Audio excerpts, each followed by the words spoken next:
बोलिए सद्गुरुदेव भगवान की, यज्ञ भगवान की, सरजू मैया की, गंगा मैया की, मर्यादा पुरुषोत्तम भगवान श्री रामचंद्र की। प्रणमः पवन कुमार कलबन पावक ज्ञान घन, जास हृदय आगा बसहु राम सरचाप धर, बसहु राम सरचाप धर। गुरुर्ब्रह्मा गुरुर्विष्णु गुरुर्देवो महेश्वर, गुरुः साक्षात् परब्रह्म, तस्मै श्री गुरुवे नमः, तस्मै श्री गुरुवे नमः। राम नाम मण दीप धर, जिय देरी द्वार, तुलसी भीतर बाहरो, जो चाहस बुझिया, जो चाहस बुझिया। परम पूज्य अनंत श्री विभूषित पूज्य स्वामी जी भगवान चरणदास जी, मेरे बहुत ही प्रिय, आपके भी बहुत ही लोकप्रिय, सहज सरल व्यक्तित्व के धनी, मेरे प्रेम से पूज्य महाराज जी के दर्शन हुए हैं।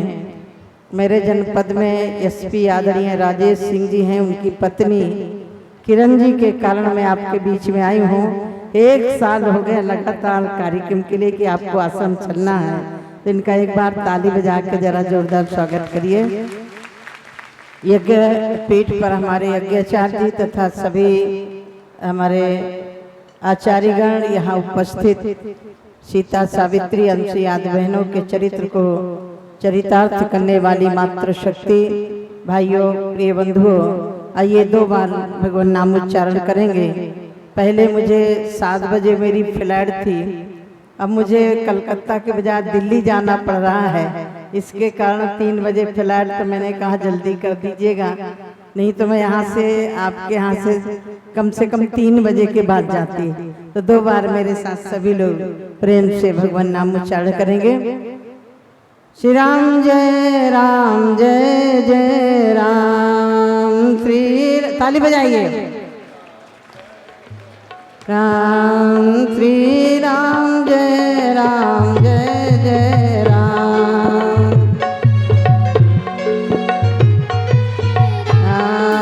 मंगल भवन मंगल हारी, मंगल भवन दीद बहु सुदशरथ अजिर बिहारी, द्रबहु श्री राम जय जय राम, श्री राम श्री राम जय राम,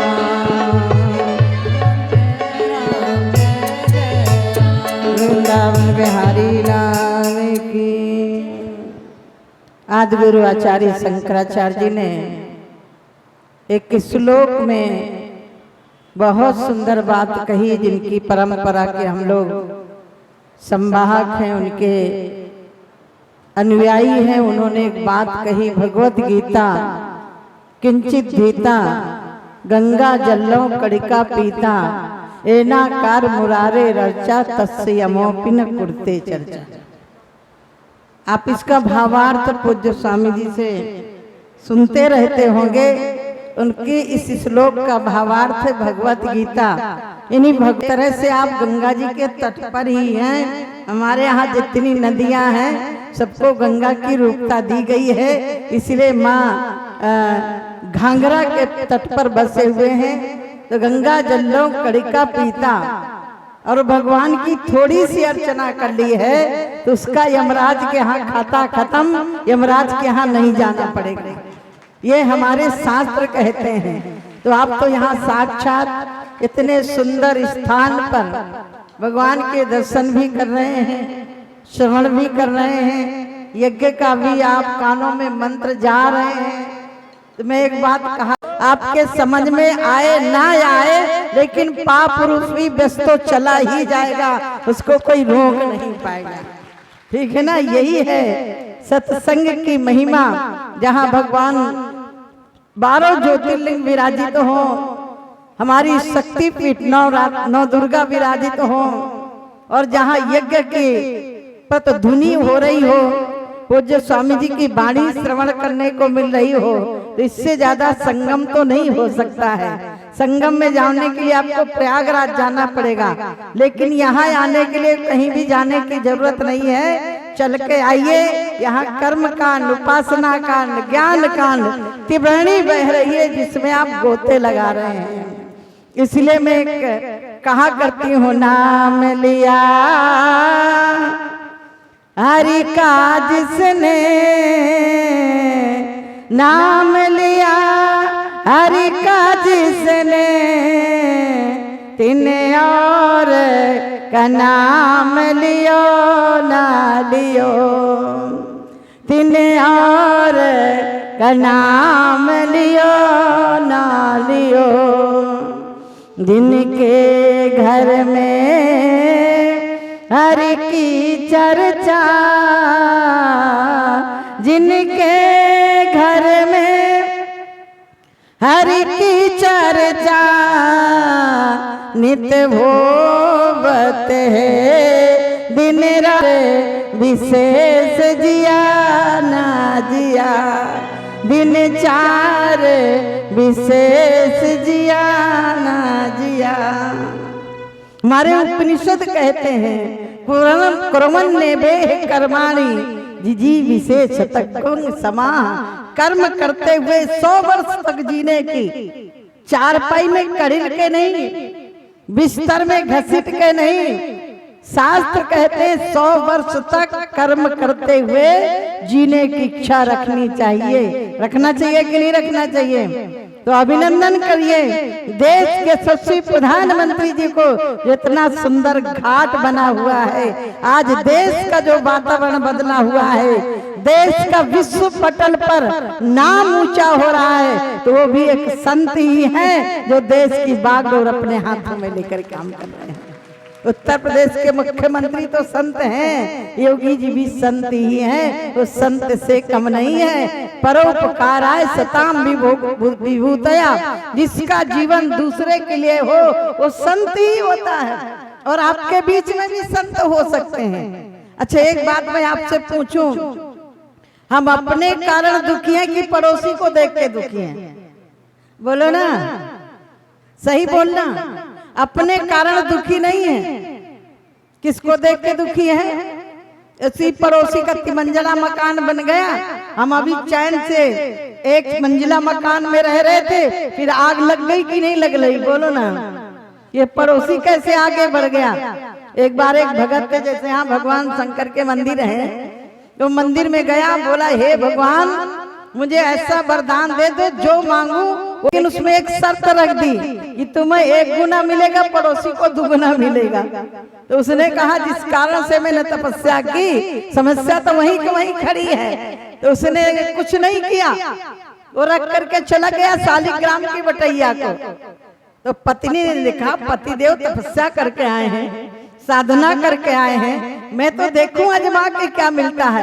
उसमें गाय के गोबर से लीपन किया और हाथ जोड़ करके बैठ के कहती है हे भगवान मेरी झोपड़ी खत्म होके 1 मंजिला मकान बन जाए। तो उसका मंजिला मकान बन गया। अब वो अपने मकान को देख के खुश है, क्योंकि उसको पड़ोसी से लेना देना नहीं था, उसको अपने मकान बनाने की चिंता थी, मकान बन गया। शाम को पति आया, देखा, उसने अपने मकान को नहीं देखा, पड़ोसी को देखा, घर में आके पत्नी को डांटने लगा, अरे तूने क्या किया, जिस समस्या से परेशान था तूने वही कर दिया। तब दूना तो प्राप्त होना था। अब उसने भी प्रार्थना की, हे भगवान मेरी एक आंख फूट जाए। तो दूना तो मिलना है, पड़ोसी की दोनों चली गई। अब कहता है हे भगवान मेरी एक टांग टूट जाए, तो पड़ोसी की दोनों टूट गई। अब कहता है हे भगवान मेरे आंगन में एक कुआं खोद जाए, तो पड़ोसी के आंगन में, बोलो ना, अब आंख भी नहीं है, टांग भी नहीं है, आंगन में दो दो कुएं। और जब वो बेचारे घसीट के गिरने लगे तो कहता आहा अब छाती ठंडी हुई है। यही है हमारी हालत। हम अपने कारण परेशान नहीं हैं, हम दूसरे के सुख को देख करके परेशान होते हैं। और संत कहते हैं इस समस्या का समाधान कहीं नहीं मिलेगा। यदि आप सुखी होना चाहते हैं तो भगवान की शरणागति हो जाओ, आपको कोई दुखी नहीं कर सकता है। इससे बड़ा और कोई साधन नहीं है सुखी होने का।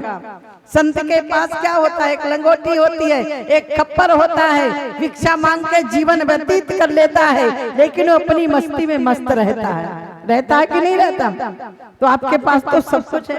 कहेंगे साधु जी हमें तो बच्चे पालन करना है, बच्चों को पढ़ाना है। मैं मानती हूँ, हम चौकी में बैठे, हम चौकीदार हैं, आप जमींदार हैं। तो जमींदार बड़ा होता है कि चौकीदार बड़ा होता है? बोलो ना, अरे आप बोलो जरा माताओं, चौकीदार बड़ा होता है कि जमींदार? जमींदार बड़ा होता है ना। तो ये जो मंच में स्वामी जी बैठे, हम लोग बैठे हैं, तो हमसे मजबूत आप हो। बेटा आपके पास, बहू आपके पास, खेती आपके पास, दुकान आपके पास, लेकिन सबसे ज्यादा परेशानी भी आपके पास, क्योंकि हमने संतों के पास जाना बंद कर दिया।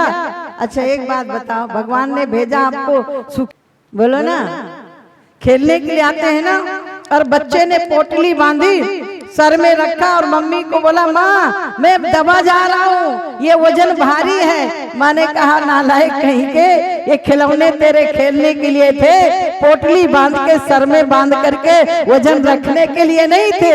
ये जिंदगी मिली है हमें, ये चिंताओं की पोटली मत बांधो। वही यही तो जीवन का लक्ष्य है, यही तो जीवन का सार है। और जीवन में क्या है भाई, किसी के काम आना। मान लो आप माताओं से पूछती हूँ, आपने टमाटर 5 किलो खरीदे और आपके घर में 1 किलो लगना है, कितना लगना है? तो जो 4 किलो हैं उनको सड़ने दे कि पड़ोसी को दे दें?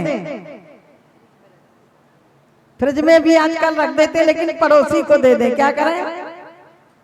क्योंकि पड़ोसी भी कम से कम उसके काम आ जाएंगे। तो हमारी जो जिंदगी है ना, ये जिंदगी बुढ़ापे में नमाज हम तो जवानी में 14 साल किया में सन्यासी हो गए थे।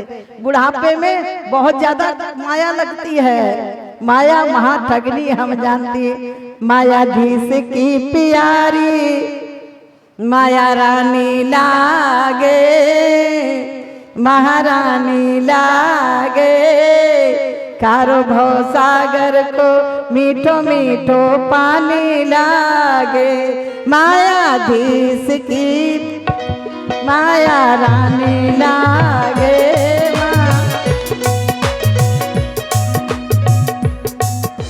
है कि नहीं है? अच्छा एक बात बताओ, बचपन आया है, जवानी आई, तो बुढ़ापा आएगा कि नहीं आएगा? लेकिन हम बड़े होशियार। एक आदमी रास्ते में चला जा रहा था, लसड़ा में हो या सांसद जी के क्षेत्र में हो, तो एक आदमी ने कहा भैया तुम कहाँ जा रहे हो? बोले मैं तो मंदिर में जा रहा हूँ। अब अपना परिचय बताओ। बोले मेरा परिचय जानोगे तो डर जाओगे। बोले भाई जिससे हमारा परिचय हो गया, मित्र हो गए, तो कोई डरता है क्या? बोले मैं हूँ यमराज। कौन हो? तो वो व्यक्ति नाचने लगा। बोला तुझे यमराज का नाम सुन के डर नहीं लगा? बोले अब डरूं क्यों, आपसे परिचय हो गया। जैसे आजकल एमपी एमएलए से परिचय हो, मोदी जी के कार्यकाल में नहीं हो रहा, योगी जी के कार्यकाल में तो बुलडोजर चल रहा है, लेकिन पहले सांसद विधायकों के संपर्क में आने वाले सड़क पर गुंडागर्दी करते थे। उसने कहा देखो परिचय हो गया है तो मेरे को लेने के पहले नोटिस भेजना। यमराज कहते बिना नोटिस के मैं बुलाता नहीं हूँ। अब 60 साल हो गया, 70 साल हो गया, 90 साल हो गए, यमराज के दूत लेने आ गए। बोले तुम कौन हो भाई? यमराज के दूत हैं, हम लेने के लिए भेजा है। अब ये यमराज के दूतों से भिड़ गया। बोला ये मेरा मित्र होके कितना बड़ा बेईमान निकला, कितना बड़ा धोखेबाज निकला।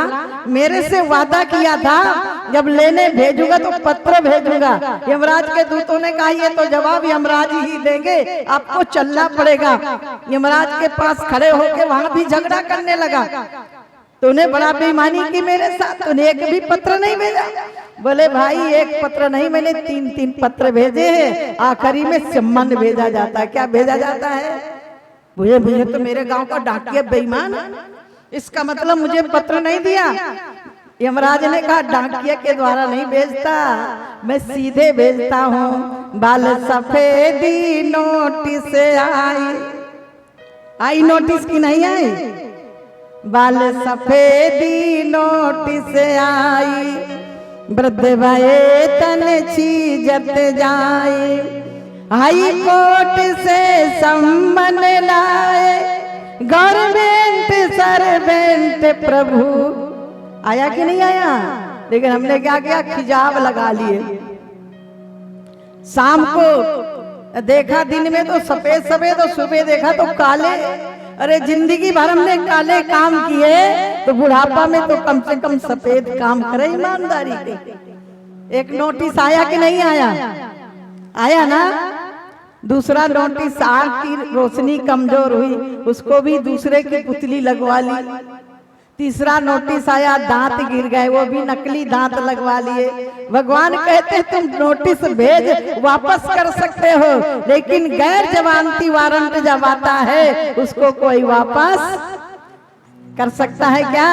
हाजिर होना पड़े जरूरी, काम न देगी कोई मजबूरी। अवश्य छोड़ना पड़ेगा एक दिन ये तो मेरे रेस्टोरेंट प्रभु की यही पार्लियामेंट। ये परमात्मा की पार्लियामेंट है। एक पार्लियामेंट है जिसको हम तो सौभाग्यशाली हैं, पुरानी पार्लियामेंट। और पुरानी पार्लियामेंट ने इतने काम किए हैं जिसको हाथ लगाना लोग पसंद नहीं करते थे, वो मोदी जी ने करके दिखाया, जिसमें हम लोगों ने भी बटन दबाई। देश का कलंक 370 धारा खत्म किया। उस पार्लियामेंट ने इतिहास रचा। उस पार्लियामेंट ने राम जन्मभूमि का मंदिर का रास्ता प्रशस्त किया। उस पार्लियामेंट ने गरीबों को छत दी, गरीबों को काम दिया। और ये जो नई पार्लियामेंट, ये भारत के इस अमृत काल के समय पर भारत का स्वर्णिम काल प्रारंभ हो चुका है। यही तो है एक संत के हाथ में बाग ढोने का मतलब। आज पूरा विश्व मोदी जी का मुरीद है कि नहीं है ना? है ना? मोदी जी किसी देश या दूसरे के काम आने के लिए, बस इतना ही फर्क है। इंसान बने तो भगवान तो पीछे पीछे हर फिरे।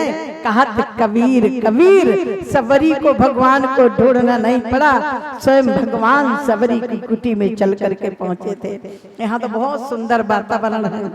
अब मेरे पास समय नहीं है, नहीं स्वामी जी से कहती चलो मैं 7 दिन कथा कर दूंगी आपके बाद, लेकिन समय नहीं है।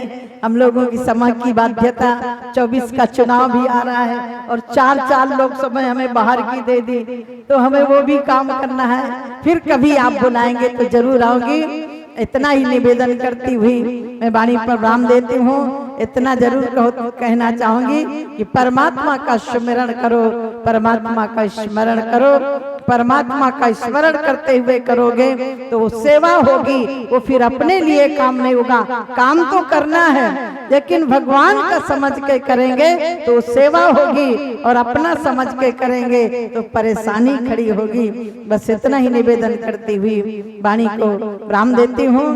जगत में उने की मिटी है चिंता, जो तेरे चरणों में आ चुके हैं, उन्हीं के जीवन हरे भरे हैं। जो तेरे चरणों में आ चुके हैं, न तुझको पाया किसी ने बल से, न तुझको पाया किसी ने छल से, पाया है तुझको समा में जल के, जो तेरे चरणों में आ चुके।